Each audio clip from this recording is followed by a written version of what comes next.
Oh, I am in love.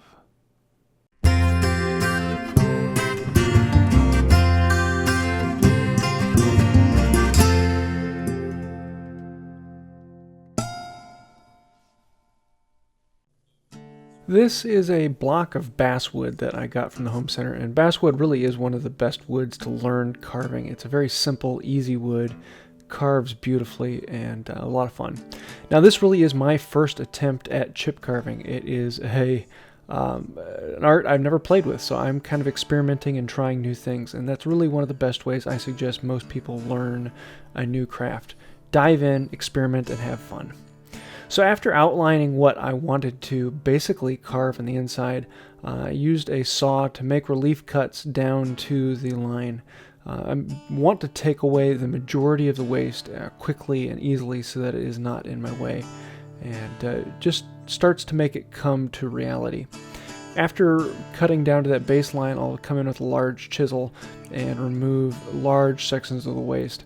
I'm making sure that the grain is running in the right direction. It's not going to be blowing out or cutting off more than I want it to be. And so that's one of the big reasons for the relief cuts.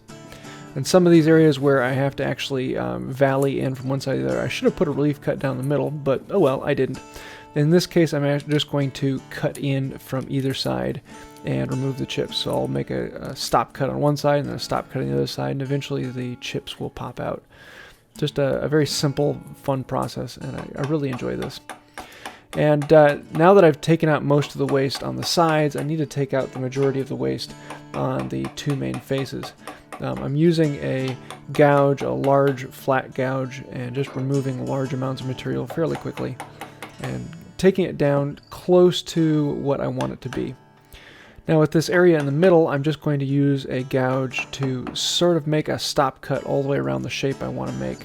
And where the curve gets tighter than the gouge, I'll just use the corner of it and wrap the radius a little bit tighter. I could quickly switch to another gouge, but hey, this one was in my hand, so let's go for it. Now a lot of this process I'm just kind of experimenting and trying new things, and after making the stop cuts I'll come in with a different chisel and try different things. The bent neck on these just makes getting into these tight places really nice. I'm really happy with this set of chisels. It just gives you a good balance of things to play with. And after I've taken it down a little ways, I can then come in with another chisel and make another set of stop cuts until I remove more and more. On the base of this I wanted to put in a bit of a chamfer, and so I'm just using a straight chisel, and this is fun. I absolutely love this. Basswood is fantastic to carve, and this is one of the reasons. It's very, very easy. I'm going across the grain and just taking these nice curls. A lot of fun. And this chisel is just straight out of the set. I actually haven't sharpened these before using them. At this midpoint where the two pieces almost meet, I wanted there to be a small gap, and when it got close to it I found it was hard to separate them, and so I just slowly came in with a cutting knife, with a carving knife, and slowly removed the waste until I broke through. Once I broke through, it was very easy to widen the gap. Now back up to the heads on this sculpture, I had to, they were a little bit more delicate, so I couldn't just chisel this out and make a big mess. Using the bird's mouth and the scroll saw was the easiest ways of doing it. Then with the heads, I can just remove material and basically, just like I did before, slowly come in, try different materials. If I flip the gouge up and upside down, then I can actually round to the head, but keeping it bevel down allows me to remove a lot of material quickly. Here you can see I switch to the bevel up, and allows me to kind of round the surface on the shoulder and gives a little bit smoother edge.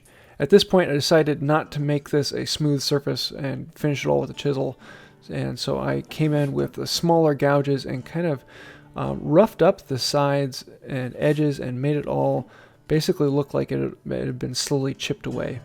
It was a different process and kind of fun to experiment with seeing what I wanted, and I was just slowly working through it, trying different chisels and seeing what I liked and what I didn't like, and experimenting and learning. And that really is one of the fun parts about this, because this is something I've never done before.